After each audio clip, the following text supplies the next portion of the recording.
ఒకప్పుడు కేవలం వినాయక మందిరంతో విరాజిల్లిన ఈ ప్రాంగణం నేడు సకల దేవతా నిలయంగా పరిఢవిల్లుతున్నది.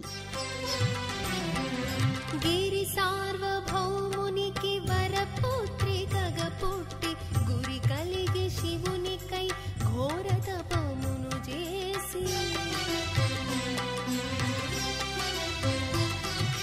గిరి సార్వభౌమునికి వరపుత్రికగా పుట్టి గురి కలిగి శివునికై ఘోర తపమును చేసి హరుని వామాంగమునందు కొలువైతివి కైలాసమున కొత్త కళలు నింపితివి సర్వమంగళము మాంగళ్య దేవతవు శర్వాణి సర్వార్థ సాధికవు గౌరీ. క్షిప్ర గణపతి తర్వాత భక్తులు దర్శించే దైవం శ్రీ అనగాదేవి సమేత శ్రీ శ్యామ కమలలోచన దత్తస్వామి. దత్తాత్రేయ స్వామి 16 అవతారాల్లో శ్రీ శ్యామ కమలలోచన అవతారం ఒకటి. శ్రీ గణపతి సచ్చిదానంద స్వామివారు 16 దత్త అవతారాలకు 16 దత్త క్షేత్రాలను నిర్మింపజేయాలని సంకల్పించుకున్నారు. ఈ పరంపరలో భాగంగా 5వ క్షేత్రంగా శ్రీ అనగాదేవి సమేత శ్రీ శ్యామ కమలలోచన దత్తాత్రేయ స్వామిని ప్రతిష్ఠ కావింపజేశారు. ఈ అవతారంలో శివాంశ హెచ్చు అని, ఈయన జ్ఞానాన్ని ప్రసాదిస్తాడని పెద్దల అభిప్రాయం. ఈ స్వామివారు అనగాదేవితో కలిసినడం వలన కుటుంబ వృద్ధికారుడని కూడా చెప్తుంటారు.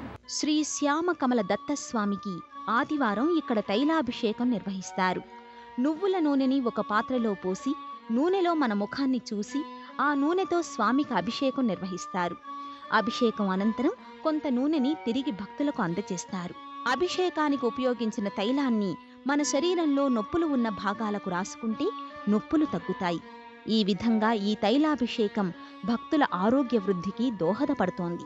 జటాధరం పాండురంగం శూలహస్తం కృపానిధిం సర్వరోగహరం దేవం దత్తాత్రేయమహం భజే జగదుత్పత్తికర్త్రే చ స్థితి సంహారహేతవే భవపాశ విముక్తాయ దత్తాత్రేయ నమోస్తుతే.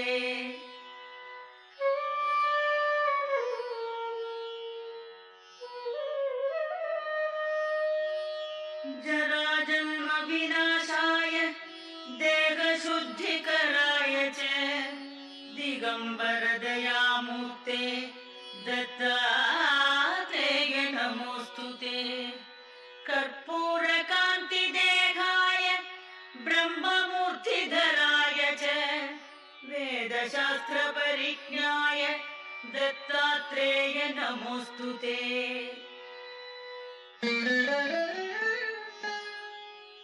హ్రస్వదీర్ఘకృశస్థూల నామగోత్ర వివర్జిత పంచభూతైకదీప్తాయ దత్తాత్రేయ నమోస్తుతే.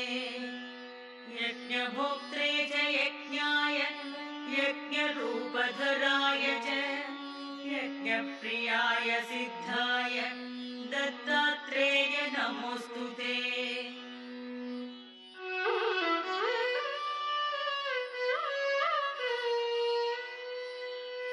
ఆదౌ బ్రహ్మా మధ్యే విష్ణుః अन्ते देवः सदाशिवः मूर्तित्रयस्वरूपाय दत्तात्रेय नमोस्तुते. भोगालयाय भोगाय योगयोग्याय धारिणे जितेन्द्रियजितज्ञाय दत्तात्रेय नमोस्तुते.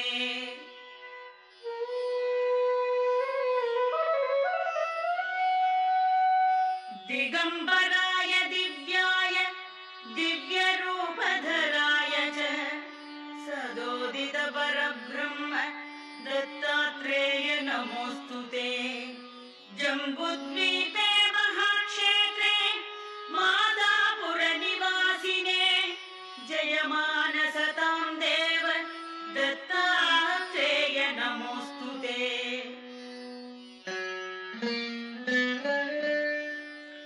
भिक्षाटनं गृहे ग्रामे पात्रं हेममयं करे नानास्वादमयी भिक्षा दत्तात्रेय नमोस्तुते. नमोऽस्तु ते ब्रह्मज्ञानमयी मुद्रा वस्त्रे चाकाशभूत